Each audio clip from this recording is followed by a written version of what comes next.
Hi everyone and welcome to all. तो finally अब जो है जीके क्लास भी स्टार्ट कर रहे हैं, पीवाईक्यू क्लास स्पेशली। ये जो है जीके का पीवाईक्यू क्लास है, इसी तरीके से रीजनिंग का पीवाईक्यू भी करेंगे, इवन मैथ्स का और इंग्लिश का भी पीवाईक्यू करेंगे। और ये क्लास देखो ध्यान रखना, ये जो पीवाईक्यू क्लास है ये कंटिन्यू यहाँ पे नहीं होने वाले। कंटिन्यू बोलने का मतलब है क्योंकि ये जो अगर प्रहार बैच का जो अनाउंसमेंट वीडियो देखे होंगे तो वहां पे पूरा डिटेल के साथ बताया हूं कि पहले जो है नॉर्मली जो स्टैटिक पोर्शन है उसको कवर करेंगे, बीच बीच में जैसे कि वीक में जो है 4 क्लास ले लिए, जिसमें से एक क्लास हो गया रीजनिंग का, एक क्लास हो गया जीके का, और एक मैथ्स का हो गया, इंग्लिश का हो गया। इस तरीके से इससे क्या होगा कि दो एडवांटेजेस है, ठीक है, दो एडवांटेजेस है। कौन कौन से, ध्यान समझना। और इस पूरे प्रहार बैच को इसी तरीके से एक प्रॉपर ओरिएंटेशन से डिजाइन किए गए हैं कि हर एक चीज यहाँ पे कवर हो जाए। प्रहार बैच का जो अनाउंसमेंट वीडियो है उस वीडियो को देख लेना, ठीक है, और बताना। बाकी यहाँ पे कंटेंट का गारंटी मेरा है ना, इतना मैं श्योरिटी के साथ बोल सकता हूँ कि जितना कंटेंट यहाँ पे कवर करेंगे वो पूरा यहाँ पे कवर हो ही जाएगा। एग्जाम ओरिएंटेड ही कवर करेंगे, पूरा एग्जाम का सिलेबस यहाँ पे कवर हो जाएगा। जैसे कि एनोलॉजी का क्लास कवर किए हैं, एनोलॉजी के बाद पीवाईक्यू सॉल्व करके देख लेना, है ना, हर एक सिंगल क्वेश्चन यहाँ पे सॉल्व हो जाएगा। प्लस इवन मैं जो है 190 एमसीक्यू सेंड किया हूं टेलीग्राम चैनल में, जो कि डेडिकेट एनोलॉजी का है। अब प्रैक्टिस करो, उस प्रैक्टिस से अगर एसएससी का प्रिपरेशन कर रहे हो, एसएससी भी क्वालिफाई हो जाएगा, है ना। कंटेंट का गारंटी मैं दे रहा हूं, बाकी देखो पढ़ोगे तो फिर सिलेक्शन होगा ही होगा, नो डाउट। क्लियर है। इसमें क्या करेंगे कि जो दो एडवांटेजेस बता रहा था कि देखो, एक तो जो है जीके का क्लास, इंग्लिश का क्लास, रीजनिंग का क्लास, ये सब जो है कंटिन्यू चलेगा।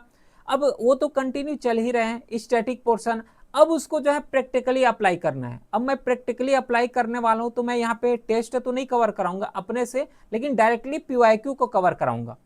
इससे क्या होगा कि एग्जाम में जो क्वेश्चन पूछे जाते हैं, जिस तरीके से क्वेश्चन पूछे जाते हैं, वो यहाँ पे समझ आ जाएगा जब पीवाईक्यू को सॉल्व करोगे तो ये बहुत ज्यादा यहाँ पे एडवांटेजेस होने वाले हैं। तो अच्छे तरीके से यूटिलाइज करना, हर एक पीवाईक्यू को यहाँ पे यूटिलाइज करना, बहुत अच्छे तरीके से प्रिपरेशन हो जाएगा, ये श्योरिटी है। कंटेंट जो दे रहा हूं इसके ऊपर पूरा 100% इफर्ट लग रहा है, तो इतना तो श्योरिटी बनता है, ठीक है। बाकी पीवाईक्यू सॉल्व करके देख लेना, इजीली समझ आ जाएगा। मैं उतना ज्यादा तो नहीं बोलूंगा, लेकिन खुद से करना, समझ आ जाएगा। एनोलॉजी कंप्लीट हो चुका है, मॉक टेस्ट भी जो है टेलीग्राम चैनल में अपलोड कर दिया हूं, तो उसको कवर करना, वो भी चैप्टर वाइज ही है। एनोलॉजी का पूरा 190 डिफरेंट डिफरेंट पैटर्न में प्लस टाइप वाइज डिवाइड किए हैं उसको, तो और श्योरिटी हो जाएगा। वहां से सॉल्व करके देखना, टेलीग्राम चैनल में अपलोडेड है। बाकी स्टार्ट करते हैं पीवाईक्यू सीरीज। आज कवर करेंगे जीके का पीवाईक्यू सीरीज, फिर कंटिन्यूअसली क्लासेस में रीजनिंग का हो गया, मैथ्स का हो गया, टॉपिक वाइज कवर करेंगे, बहुत समझ आएगा अच्छे तरीके से, डेडिकेट होके कवर करेंगे। बाकी ये रहा पहला क्वेश्चन। अब ये जो पीवाईक्यू है ध्यान में रखना, अगर चलो ठीक है, बाकी बता देता हूँ। ये जो है 2025 का पीवाईक्यू है, ठीक है, 2025 में पूछे गए थे। श्योरिटी हो जाओगे कि एक्चुअल में इस तरीके से जो है क्वेश्चन पूछे जाते हैं, और लेटेस्ट पीवाईक्यू है। ऐसा नहीं कि 10-12 साल पुराना पीवाईक्यू को यहाँ पे कवर कर रहे हैं, नहीं, लेटेस्ट पीवाईक्यू ही कवर करेंगे। पहला क्वेश्चन पूछे गए, थोड़ा सा वीडियो को पॉज करना और अपने लेवल में ट्राई करना, ताकि थोड़ा सा समझ भी आए। और पीवाईक्यू ऐसे यहाँ पे कवर कराने वाला हूं, जैसे होता है ना पीवाईक्यू हम लोग कैसे सॉल्व करते हैं, हमारा टेक्निक होता है WTO फाउंड किए गए हैं, ए सही है, आगे बढ़ो। आगे बढ़े, सेकेंड ऑप्शन वल्लभ भाई पटेल जो है टाइटल सरदार दिए गए थे, सी ऑप्शन करेक्ट है, चलो आगे बढ़ो। उसी तरीके से सी ऑप्शन में ए ऑप्शन करेक्ट, दो ऑप्शन अगर इसमें करेक्ट है, चलो आगे बढ़ो। तो ये यहाँ पे अप्रोच गलत होता है, इस तरीके से हम लोग यहाँ पे सॉल्व करने वाले नहीं है, ध्यान में रखना। ऑप्शन सही है, क्यों सही है, गलत है, क्यों गलत है, इन सब चीज को बात करेंगे। बाकी इसका कंटेंट पूरा यहाँ पे लिखा हुआ है, पीपीटी के फॉर्मेट में है। हर एक, जैसे कि यहाँ पे इंटरनेशनल ऑर्गेनाइजेशन, एक WTO का पूछे हैं, तो WTO का तो पूछे, लेकिन ऐसा तो नहीं होगा कि हर एग्जाम में WTO के बारे में पूछ लिए। अदर भी तो ऑर्गेनाइजेशन है ना, यूनाइटेड नेशन का डिफरेंट डिफरेंट कई ऑर्गेनाइजेशन है। यूएन के बारे में लिखा हूं, जो यूनिसेफ हो गया, WHO हो गया, यूनेस्को हो गया। अब बताओ और क्या कंटेंट चाहिए, है ना, ये कंटेंट समझ आ रहा है। इसी तरीके से क्वेश्चन आते, तो हर एक फील्ड को देखो, एक क्वेश्चन से यहाँ पे आया है WTO के बारे में, पूरा ऑर्गेनाइजेशन यहाँ पे टेबल में रख दिया हूं। बताओ, पीवाईक्यू के साथ में स्टैटिक पोर्शन भी कवर हो जाएगा, और ये पीडीएफ जो है फ्री ऑफ कॉस्ट, ये कोई सेलिंग वेलिंग वाला नहीं करने वाला हूँ, ये पूरा free of cost Telegram channel में अपलोड हो जाएगा। तो वहां से इसको एक्सेस करके एक बार जितना कवर कराना उतना भी कवर करोगे तो श्योरिटी हो जाओगे और एक्यूरेसी भी यहाँ पे ठीक हो जाएगा। चलो फिर इसको स्टार्ट करते हैं, है ना, विदाउट वेस्टिंग एनी टाइम। लेकिन ये वेस्ट नहीं है क्योंकि ये सब चीज पहला क्लास है, इन सब चीज के बारे में बताना जरूरी था, इसलिए। अब क्या करोगे, थोड़ा सा वीडियो को पॉज करो या फिर अपने लेवल में इसका आंसर फाइंड आउट करने का ट्राई करो कि इसका जो है करेक्ट आंसर क्या होगा। ये ऑप्शन नहीं है, मैं तो ऐसे रैंडमली टिक किया हूं, ये ऑप्शन इसमें नहीं होगा।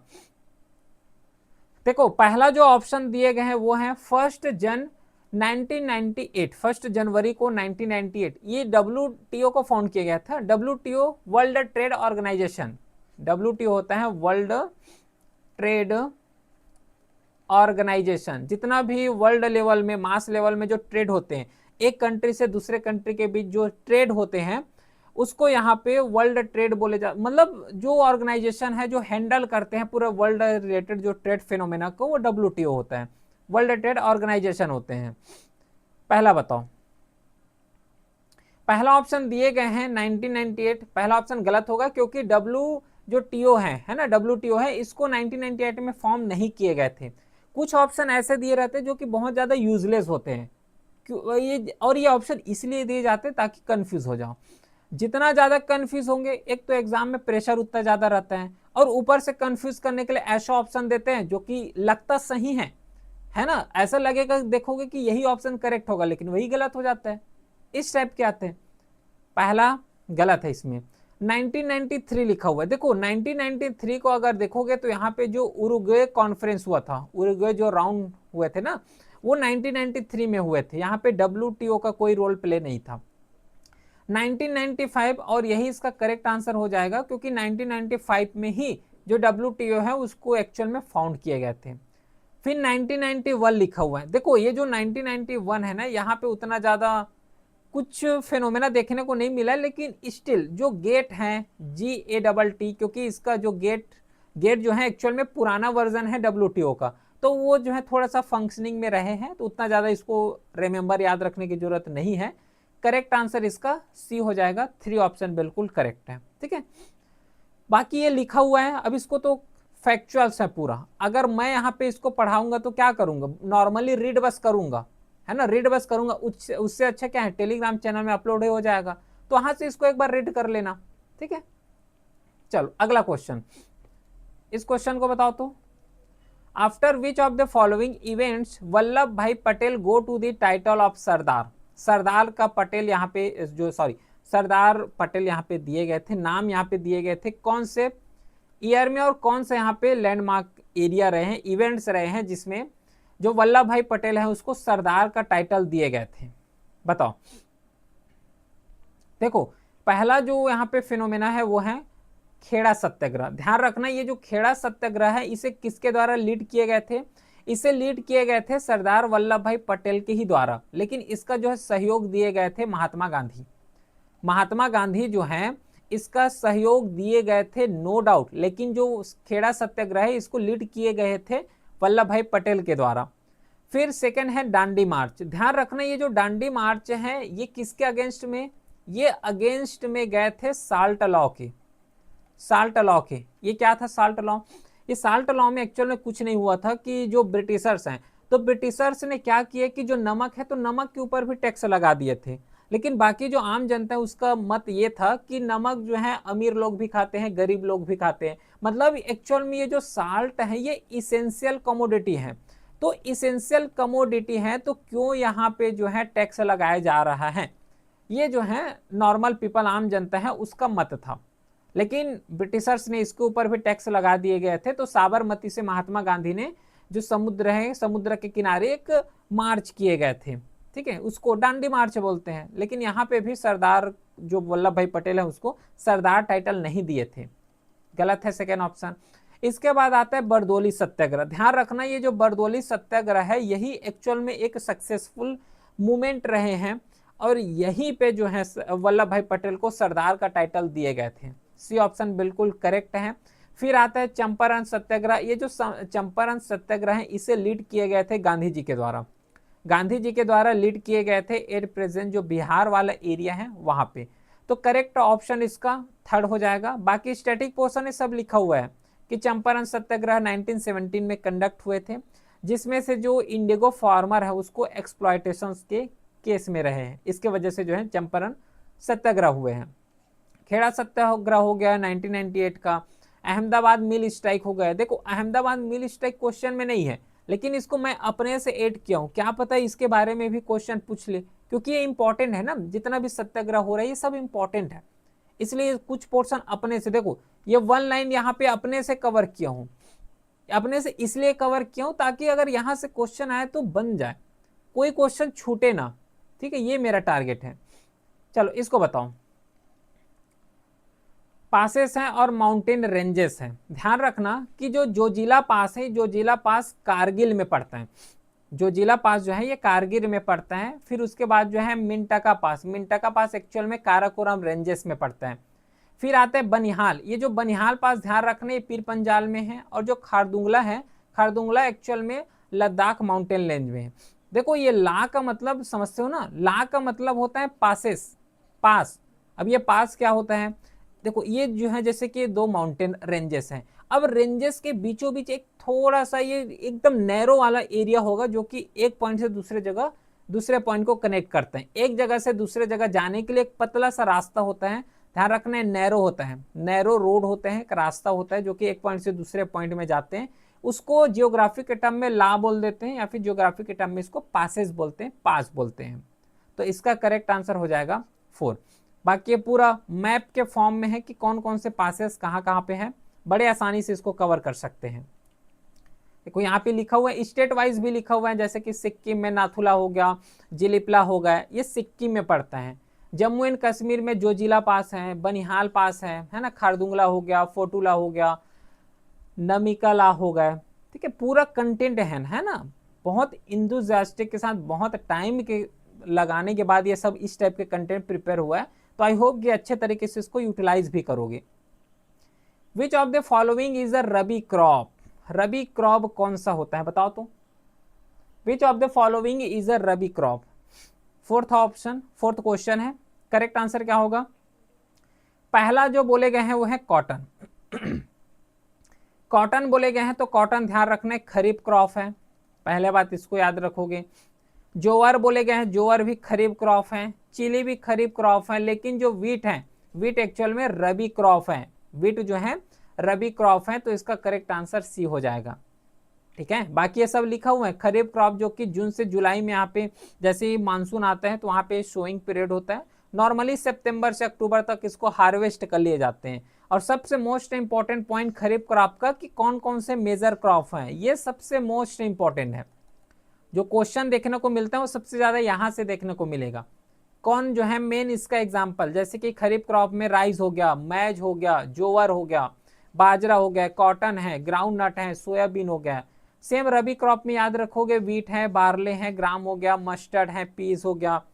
जो जैद क्रॉप है इसमें वाटरमेलन हो गया, मस्क मेलन है, कुकुम्बर हो गया, वेजिटेबल्स हो गया। तो इन सब चीज को याद में रखोगे। ठीक है, बाकी मेजर क्रॉप यहाँ पे लिखा हुआ है, जैसे कि राइस हो गया, तो राइस खरीफ क्रॉप का एग्जांपल है। सबसे ज्यादा जो मेजर प्रोड्यूसिंग, ये भी सीक्वेंस में है, इंक्रीजिंग टू लोएस्ट, मतलब हाईएस्ट टू लोएस्ट। जैसे कि राइस का इंडियन स्टेट में सबसे ज्यादा उत्पादन प्रोड्यूस कौन करते हैं, वेस्ट बंगाल, वेस्ट बंगाल के बाद यूपी, पंजाब, ओडिशा, उसके बाद छत्तीसगढ़। तो ये भी सीक्वेंस में लिखा हुआ है। ठीक है, चलो अगला क्वेश्चन। ये पूरा क्लासेस का है एक्चुअल में। ठीक है, ये क्लासेस का है इसलिए यहाँ पे टिक लगा हुआ है। फिफ्थ क्वेश्चन, इसको बताओ। फिफ्थ क्वेश्चन यहाँ पे बोले गए हैं कि जो Sufi were the fakir who strive to attain the ikhlas. इखलांस का मतलब क्या होता है, इखलांस का सिंपल सा मतलब होता है टूवर्ड्स गॉडेस। टूवर्ड्स गॉडेस मतलब एक गॉड के प्रति जो एक इच्छा होते हैं, गॉड को चाह की जो इच्छा होते हैं, उसको यहाँ पे इखलास बोल रहे हैं। ठीक है, फकीर किसको बोलते हैं यहाँ पे, फकीर एक्चुअल में सूफी होते हैं, संत बोलते हैं, है ना, संत को ही यहाँ पे फकीर बोल रहे हैं। पहला ऑप्शन बिल्कुल करेक्ट है। सेकेंड ऑप्शन है कि they strictly sorry, they strictly follow the concept और pir murshid which was the guru shishya tradition. They strictly follow the concept of pir murshid. पीर मुर्शिद का मतलब ही होता है गुरु शिष्य ट्रेडिशन। गुरु होगा और शिष्य होगा तो उसको जो है सूफी मूवमेंट में या फिर सूफी में इसको पीर मुर्शिद बोलते हैं। बिल्कुल सही है। They were one of the recipient of inam. जो सूफी मूवमेंट है ये इनाम से रिलेट कर रहे हैं। सही है क्या? इनाम का मतलब क्या होता है? Land granted. लैंड ग्रांटेड, जैसे कि लैंड को डोनेट कर देते हैं तो सूफी में इसको क्या बोलते हैं? इनाम बोलते हैं। सही है, ये ऑप्शन भी सही है। फोर्थ ऑप्शन है कि the common feature among all Sufi was the acceptance of sharia. Common features हैं। सही है क्या ये ऑप्शन? Common features of the common features among all Sufi was the acceptance of sharia. सही है? बिल्कुल गलत है। देखो, हर के केस में ऐसा नहीं होगा कि जो सरिया है उसको, सरिया मतलब एक लॉ बोल सकते हो, एक स्ट्रिक्ट लॉ बोल सकते हो, तो हर के बस की बात भी नहीं होता तो हर लोग जो है सरिया को ही फॉलो करे, ये ऐसा नहीं। फोर्थ ऑप्शन गलत है, 3 ऑप्शन बिल्कुल करेक्ट, मतलब 3 ऑप्शन 1 2 3। ये देखो बाकी ये सब लिखा हुआ है, कोई दिक्कत यहाँ पे नहीं होगा। अगला क्वेश्चन कि how many member are there. अच्छा, नेशनल कमीशन फॉर वुमेन। देखो, जो नेशनल कमीशन फॉर वुमेन होता है, सबसे पहली बात ये स्टैट्यूटरी बॉडी होते हैं। स्टैट्यूटरी बॉडी मतलब कोई लॉ ला दिए गए हैं, उसके थ्रू इसको जो है कॉन्स्टिट्यूशन में ऐड किए गए हैं। इसे 1992 में जो है फाउंड किए गए हैं। इसका हेडक्वार्टर न्यू दिल्ली में पड़ता है और ये 3 साल का जो यहाँ पे टेनर होते हैं, मेंबर का जो टेनर होते हैं 3 साल के होते हैं। और नॉर्मली जो सिविल कोर्ट जैसे भी पावर इसके साथ होते हैं, नेशनल कमीशन फॉर वुमेन जो है, जिस तरीके से सिविल कोर्ट में जितना भी पावर होते हैं वही पावर जो है इस नेशनल कमीशन फॉर वुमेन्स को दिए गए हैं। और इसका जुरिस्डिक्शन पूरा इंटायर इंडिया में होते हैं। इसका जो मेन काम होता है कि प्रोटेक्शन करना, प्रमोट करना, सेफ गार्ड करना वुमेन राइट को। ठीक है, जो वुमेन राइट है उसको प्रोटेक्ट करना, प्रमोशन करना, ये इसका जो है मेन एम होता है। इसमें टोटल जो है 7 मेंबर्स होते हैं, ध्यान में रखना है। नेक्स्ट क्वेश्चन है अब 7ABO जो ब्लड ग्रुप है इसे किसके द्वारा डिस्कवर किए गए हैं? W Harvey, Went, Landsteiner, Edward Jenner. ध्यान रखना, यहाँ पे पूरा चीज लिखा हुआ है कि किसके द्वारा डिस्कवर किए गए हैं। जैसे कि सेल हो गया, सेल को डिस्कवर किए गए रॉबर्ट हुक के द्वारा 1665 में। ठीक है, उसके बाद लिविंग सेल हो गया, इसके एंटेनो के द्वारा डिस्कवर किए गए 1674 में। बाकी इसका करेक्ट आंसर 3 हो जाएगा, लैंडस्टर के द्वारा ही इसको जो है डिस्कवर किए गए हैं। अगला question, which of the following gases is used in tear gas. Tear gas के रेस्पेक्ट में किसको यूज करते हैं? पहला ऑप्शन हाइड्रोजन लिखा हुआ है, H2 हाइड्रोजन। ध्यान रखना, हाइड्रोजन सबसे पहले बात वेरी लाइट होता है। चलो थोड़ा सा यहाँ पे साइंस समझ लेते हैं। हाइड्रोजन बहुत ही ज़्यादा लाइट होते हैं, लाइट के साथ यहाँ पे बहुत ज़्यादा फ्लेमेबल गैस होता है, ये है ना, ये फ्लेमेबल गैस है, मतलब आग बहुत जल्दी लग जाएगा इसमें, और बहुत ज़्यादा लाइट होते हैं। और नॉर्मली इसको जो है एज अ फ्यूल की तरह ही यूज़ करते हैं हाइड्रोजन को। इसके बाद दिए गए हैं HO2 जो कि यहाँ पे होता है सल्फर डाइऑक्साइड। नॉर्मली इसे जो है टॉक्सिक गैस बोलते हैं, और ये टॉक्सिक गैस भी होता है, बहुत ज़्यादा हार्मफुल होते हैं। और नॉर्मली इसे स्मेल के तौर पे यूज़ करते हैं, ठीक है, पंगेन स्मेल के तौर पे। तो इसका जो है करेक्ट आंसर ये भी नहीं होगा, टीयर गैस में इसको यूज़ नहीं करते, ये हार्मफुल है। हार्मफुल कैसे टीयर गैस में यूज़ करेंगे? NH3 ये अमोनिया होता है, ठीक है, NH3 अमोनिया होता है, तो ये जो है टीयर गैस के रूप में यूज़ करते हैं क्या? इसको भी यूज़ नहीं करते। Cl2 इसका करेक्ट आंसर हो जाएगा 4th, क्योंकि इसी को ही यहाँ पे टीयर गैस के रूप में यूज़ करते हैं। ठीक है, चलो बाकी ये पूरा सोडियम कार्बोनेट NaCl फॉर्मूला याद रखोगे, इसका कॉमन नेम याद रखोगे, और उसी के साथ कहाँ पे इसको मेजर तरीके से यूज़ करते हैं इसको याद रखना है। जैसे कि सोडियम कार्बोनेट हो गया, इसका फॉर्मूला होता है Na2CO3। वाशिंग सोडा इसका कॉमन नेम होता है, जिसको ग्लास हो गया, सॉप मेकिंग हो गया, इन सब में यूज़ करते हैं। ये सब बाकी लिखा हुआ है। ये क्वेश्चंस ध्यान में रखना, ये न्यूज़ में रहे हैं इसलिए पूछे गए हैं, न्यूज़ में रहे हैं इसलिए जो है इस क्वेश्चन को पूछे गए, लेकिन ये स्टैटिक पोर्शन में भी आता है। तो बताओ इसका करेक्ट आंसर क्या होगा? देखो, ये जो सेप के जो जॉगर है, जॉगर ये कहाँ से ओरिजिनेट लिए गए? ये स्टैटिक पोर्शन है, ठीक है, ये स्टैटिक पोर्शन न्यूज में रहे हैं, लेकिन न्यूज के साथ स्टैटिक को लिंक किए गए हैं। और ये जो है स्टैटिक पोर्शन आता है डिफेंस का। जब डिफेंस कवर करते हैं तो उसको यहाँ पे कवर करते ही करते हैं। जो जॉगर हैं तो जॉगर को यूके से लिए गए हैं, बिल्कुल सही है। इसके बाद जो माइरेज 2000 है इसको फ्रांस से लिए गए हैं, ध्यान में रखोगे। सुकोई सू जो 30M के आई है इसे जो है यूएसए से लिए गए हैं। और जो लाइटनिंग जो सेकेंड है F-35A इसे जो है रशिया से लिए गए हैं। इसका करेक्ट आंसर ए हो जाएगा। बाकी इंपॉर्टेंट डिफरेंट जो एयरक्राफ्ट है ना, ये सब लिखा हुआ है। जैसे कि तेजस हो गया, तेजस एक्चुअल में लाइट कॉम्बैट एयरक्राफ्ट है, ये ओरिजिन्स है इंडिया का, इंडिया से लिए गए हैं। ये फाइटर एयरक्राफ्ट है। तो इस तरीके से पूरे को यहाँ पे लिखे गए हैं, एक बार रीड करना है इसको। अगला क्वेश्चन है, चलो इसका आंसर बताओ। तो इसमें नॉर्मली पॉलिसी है और किस ईयर इसको जो है इस्टेब्लिश किए गए हैं। जैसे कि वाइल्ड लाइफ प्रोटेक्शन एक्ट है, इसे 1992 में इस्टेब्लिश किए गए हैं। सही है क्या, गलत है? ठीक है, यहाँ पे मैचेस करना है। मेरे को लग रहा था कि डायरेक्टली इस तरीके से सॉल्व करना है। चलो मैचेस करो। चलो इसको, वाइल्ड लाइफ प्रोटेक्शन एक्ट इसे जो है 1970 क्या हो गया, ये हो गया 1972 है इसका, यहाँ पे लिखा हुआ है। तो चलो इसको और क्यों मेहनत करें, है ना। चलो वाइल्ड लाइफ प्रोटेक्शन एक्ट 1972 का है। 1972 में यहाँ पे फाउंड किए गए हैं, मतलब इस्टेब्लिश किए गए, इस पॉलिसी को लाए गए हैं। नेशनल फॉरेस्ट पॉलिसी, ये जो नेशनल फॉरेस्ट पॉलिसी है इसको लॉन्च किए गए थे 1998 में। नेशनल इन्वायरमेंट पॉलिसी इसको जो है लाए गए थे 2006 में। और एबेंडमेंट ऑफ पॉल्यूशन जो है उसको 1992 में। मतलब इसका करेक्ट आंसर ए हो जाएगा। बाकी इंपॉर्टेंट इन्वायरमेंटल एक्ट ये लिखा हुआ है, क्लियर है, ये सबको याद रखना है। चलो अगला क्वेश्चन। अब देखो, पहली बात, ये क्वेश्चन जो है पूरा करंट अफेयर्स रहे हैं, करंट अफेयर्स। तो ये बोलोगे कि इसको क्यों रखे यहाँ पे। करंट अफेयर्स को मैं इसलिए यहाँ पे ऐड किया हूँ ताकि इस करंट अफेयर्स से ये अनुमान लग जाए, ये अंदाजा यहाँ पे लगाना है कि एक्चुअल में जो करंट अफेयर्स पूछे जाते हैं वो इसी पैटर्न में क्वेश्चन आते हैं। इस टाइप के जो है फैक्चुअल क्वेश्चन पूछे जाते हैं एफकेट में, इसलिए मैं इसको रखा हूँ। इसलिए इस चीज को मैं यहाँ पे रखा हूँ ताकि ये समझ जाओ कि एक्चुअल में करंट अफेयर जो क्वेश्चन पूछे जाते हैं वो इसी टाइप के क्वेश्चन पूछते हैं। इसका करेक्ट आंसर सेकंड है, ठीक है। बाकी इंपॉर्टेंट जो करंट जो अर्थ के काय है वो यहाँ पे लिखा हुआ है, थोड़ा सा याद रखना इसके बारे में। Which the four colour in the ascending order of their wavelength. Ascending order बताओ, वेवलेंथ का देखो कोड यहाँ पे लिखा हुआ है। बाकी ऐसे इसका वेवलेंथ कितना होता है, ठीक है। विच of the given four colour in ascending order of their wavelength, मतलब सबसे असेंडिंग ऑर्डर बोले तो सबसे छोटा वेवलेंथ किसका होता है, फिर उसके बाद बड़ा, फिर उसके बाद बड़ा, इस तरीके से जो है यहाँ पे अरेंज करना है। सबसे जो शॉर्टेस्ट जिसका वेवलेंथ होता है, ध्यान रखना, वो वॉयलेट है।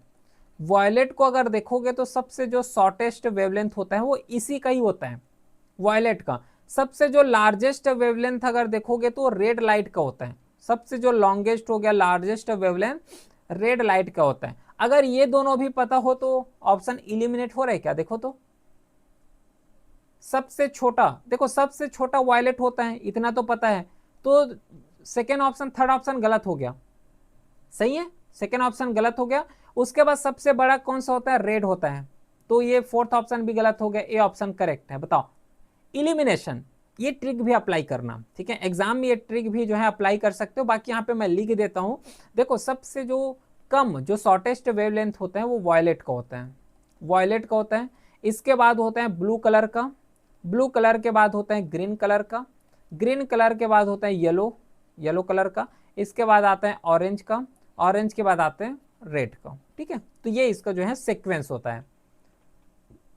अगला question, A financial institution can be banking institution only when।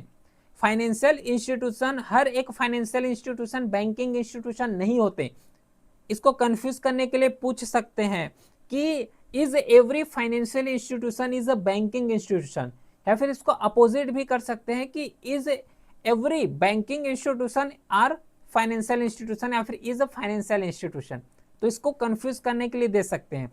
Financial institution हर एक जितना भी इंस्टीट्यूशन है, हर एक जितना भी कंपनी जो कि लेन देन से, लेखा जोखा से रिलेट करते हो, पूरा फाइनेंशियल इंस्टीट्यूशन के कैटेगरी में आते हैं। LIC ये भी तो फाइनेंशियल इंस्टीट्यूशन है, क्योंकि ये भी तो मनी से लेन देन करते हैं, है ना। उसी के साथ आ गया स्मॉल बैंक्स हो गया, है ना। फाइनेंस जो करते हैं वो लोग भी तो फाइनेंशियल इंस्टीट्यूशन है। लेकिन क्या ये लोग बैंकिंग है? LIC क्या ये बैंक है? नहीं है। बैंक का कैटेगरी, बैंक का डेफिनेशन है, सब अलग होते हैं। ये सब डेफिनेशन जो है इकोनॉमिक्स जब कवर करेंगे तो वहां पे सब पढ़ेंगे सब चीज को। तो हर एक financial institution, banking institution only when, ठीक है, अगर किसी को जो है बैंकिंग इंस्टीट्यूशन होना है, और इस क्वेश्चन में सिंपल सा पूछे गए हैं कि बैंकिंग होने के लिए क्या जरूरी है।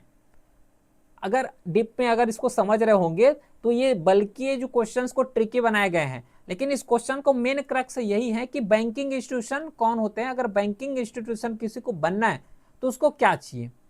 पहला है perform the both accepting deposit and advance loan, और यही ऑप्शन बिल्कुल करेक्ट हो जाएगा, क्योंकि जो एक्सेप्ट करेगा डिपॉजिट को और जो लोन देंगे वही कैटेगरी होते हैं जो कि बैंकिंग इंस्टीट्यूशन कहलाते हैं। बाकी ऑप्शन यहाँ पे पूरा गलत है। अगला क्वेश्चन, चलो इस क्वेश्चन को बताओ तो कौन सा सही है। अच्छा, इसका और एग्जाम्पल दे दे क्या? अगर चलो ठीक है इतना, बाकी सब तो लिखा हुआ है। इसको बताओ, जो चैप्टरल वेजिटेशन है तैगा क्लाइमेट में मिलता है। तैगा क्लाइमेट मतलब हिमालय से और ऊपर, ठीक है, जो कोल्डेस्ट एनवायरमेंट होता है उसका बात कर रहे हैं। चैपल वेजिटेशन जो है ये तैगा क्लाइमेट में फाउंड होता है। पहले बात, ये ऑप्शन सही है कि गलत है? ये गलत है, ये ऑप्शन गलत है। ये तैगा क्लाइमेट में नहीं मिलता, ये मेडिटेरियन क्लाइमेट में मिलता है। मेडिटेरेनियन जो क्लाइमेट होता है वहां पे ये देखने को मिलता है। तैगा का अगर बात करोगे कि तैगा क्लाइमेट में क्या क्या मिलता है, तो तैगा क्लाइमेट में जैसे कि पाइन हो गया, पाइन के साथ जैसे कि फीर हो गया, है ना, उसी के साथ जो है स्प्रूस हो गए, ये सब जो है देखने को मिलता है तैगा क्लाइमेट में। तो पहला ऑप्शन गलत। सेकेंड ऑप्शन बोले हैं कि lichen are predominantly found in tundra region, बिल्कुल सही है, ये टुंड्रा रीजन में फाउंड होता है। थर्ड ऑप्शन है कि mahogany is a timber species of tropical rain forest. Tropical rain forest का ये भी ऑप्शन बिल्कुल सही है। Teak and sal is a representative species of moist deciduous forest, ये भी बिल्कुल सही है। तो इसमें सी ऑप्शन करेक्ट हो जाएगा 2, 3 एंड 4। बाकी सब तो लिखा हुआ है। अगला question, what is the architectural style of Brihadeeswara temple in Tamil Nadu. Simple सी बात है, तमिलनाडु कहाँ पे आता है? तमिलनाडु है सदन में, तमिलनाडु पड़ता है सदन में। नदर्न इंडिया में जो स्टाइल चलते हैं उसको बोले जाते हैं नगर स्टाइल। सदर्न इंडिया में जो स्टाइल चलते हैं उसको बोलते हैं द्राविडियन स्टाइल। और जो नगर स्टाइल और जो द्राविडियन स्टाइल का जो एमलगमेशन होता है, जो मिक्स होता है, इसको बोले जाते हैं वेसारा स्टाइल या फिर विसारा स्टाइल। समझ आ रहा है? और कुछ इंपॉर्टेंट इंफॉर्मेशन ध्यान रखना, जो बृहदेश्वरा टेम्पल है एक्चुअल में इसे जो है राज राजा चोला के द्वारा बनाए गए थे। राज राजा जो चोला है फर्स्ट, स्पेशली फर्स्ट इसके द्वारा ये बनाए गए थे। और ध्यान रखना ये सदन में है मतलब द्रविडिया में बनेगा। ये लॉजिक भी लगा सकते हो, अगर फैक्ट से बिल्कुल ना पता हो तो एटलीस्ट इस तरीके से जो है लॉजिक भी लगा सकते हैं ताकि करेक्ट आंसर तक पहुंच जाए। बाकी अदर ऑप्शंस यहाँ पे लिखे गए हैं सब यहाँ पे गलत है। अगला क्वेश्चन, इसको भी यहाँ पे जो है हेड क्वार्टर के बेस में कलेक्ट करना है। स्वदेशी सेवक होम, ये जो स्वदेशी सेवक होम है ये त्रंकोर में इसका हेड क्वार्टर है, बिल्कुल सही है, पहला का ये ऑप्शन आएगा। इसके बाद जो है यूनाइटेड इंडिया हाउस, ये जो है सेटल में है, ये भी बिल्कुल सही है। युगांतर आश्रम सैन फ्रांसिस्को में है। INA है ना, या फिर आजाद हिंद फौज, इसका हेड क्वार्टर जो है लंगुन में है। ये ऑप्शन बिल्कुल करेक्ट है इसमें। बाकी ये पूरा इंपॉर्टेंट जो ऑर्गेनाइजेशन है, ये सब ऑर्गेनाइजेशन नॉर्मली 18 से 19 सेंचुरी में ही रहे हैं। अगला क्वेश्चन, ये भी जो है बिल्कुल करंट अफेयर बेस्ड क्वेश्चन पूछे गए थे। इसका करेक्ट आंसर हो जाएगा 4, माउंट फिजी। ठीक है, बाकी इंपॉर्टेंट जितना भी जो एक्सरसाइज कंडक्ट किए गए हैं 2025 में, इवन और कवर करेंगे 2026 का, तो वो भी यहाँ पे कवर हो जाएगा। नेक्स्ट क्वेश्चन है, which vitamin help the body absorb calcium. बिल्कुल इजी सा क्वेश्चन है, पूरा इजी क्वेश्चन है। इसका करेक्ट आंसर डी हो जाएगा, क्योंकि डी है जो कि कैल्शियम को एब्जॉर्ब करता है। बाकी जो विटामिन बी बोले गए हैं, तो विटामिन बी सबसे ज़्यादा जो मेटाबॉलिज्म है, मेटाबॉलिज्म करने में सबसे ज़्यादा यूजफुल होते हैं, और मेटाबॉलिज्म होगा तो नॉर्मली एनर्जी मिलेगा ही मिलेगा। तो जो विटामिन बी होता है वो नॉर्मली मेटाबॉलिज्म में होता है। विटामिन ए यहाँ पे बोले गए, विटामिन ए नॉर्मली जो विजन है, तो विजन को स्ट्रांग करता है और इम्यूनिटी देते हैं, इम्यूनिटी के लिए यूज करते हैं विटामिन ए को। विटामिन डी जिसमें से कैल्शियम को सबसे ज्यादा एब्जॉर्ब करते हैं, ठीक है, जो बोन्स होते हैं उसको स्ट्रांग करने का काम विटामिन डी के द्वारा होता है। इसके साथ विटामिन सी है, ध्यान रखना जो विटामिन सी है ये भी इम्यूनिटी के लिए यूज करते हैं, इम्यूनिटी अगर चाहिए तो उन सब के लिए यूज करते हैं। करेक्ट आंसर सी हो जाएगा। बाकी इंपॉर्टेंट विटामिन के बारे में लिखा ही हुआ है। Who decide the disqualification of member of state legislative assembly for matters other than those in 10th schedule of constitution? बताओ तो करेक्ट आंसर क्या होगा इसका। हु डिसाइड द डिस्क्वालिफिकेशन, देखो ये स्टेट लेजिस्लेटिव असेंबली का बात कर रहे हैं, मतलब जो स्टेट में रहते हैं उसका। इसमें वही चीज बोले गए हैं कि अगर कोई स्टेट असेंबली मतलब जो एमएलए है अगर उसका डिस्क्वालीफाई करना है, ठीक है, अगर उसको डिस्क्वालीफाई करना है तो उसको कौन डिसाइड करेगा। पहला ऑप्शन यहाँ पे दिए गए हैं governor, second speaker legislative assembly, state election commission, उसके बाद हाई कोर्ट। इसका करेक्ट आंसर हो जाएगा गवर्नर, क्योंकि यहाँ पे 10th शेड्यूल को यहाँ पे रिमूव करना है, हटाना है, तो इसका करेक्ट आंसर ए है।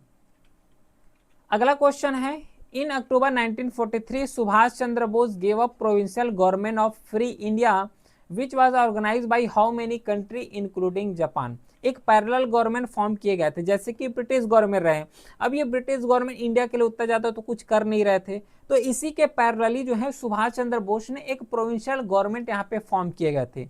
इसमें जो है जापान साथ दिए थे, और जापान साथ देने के साथ और कुछ इंपॉर्टेंट कंट्री रहे हैं जिन्होंने इसका साथ दिए। तो टोटल कंट्री कौन रहे हैं ये पूछे, तो इसका करेक्ट आंसर 4 हो जाएगा, और अदर जो है 9 कंट्री रहे हैं।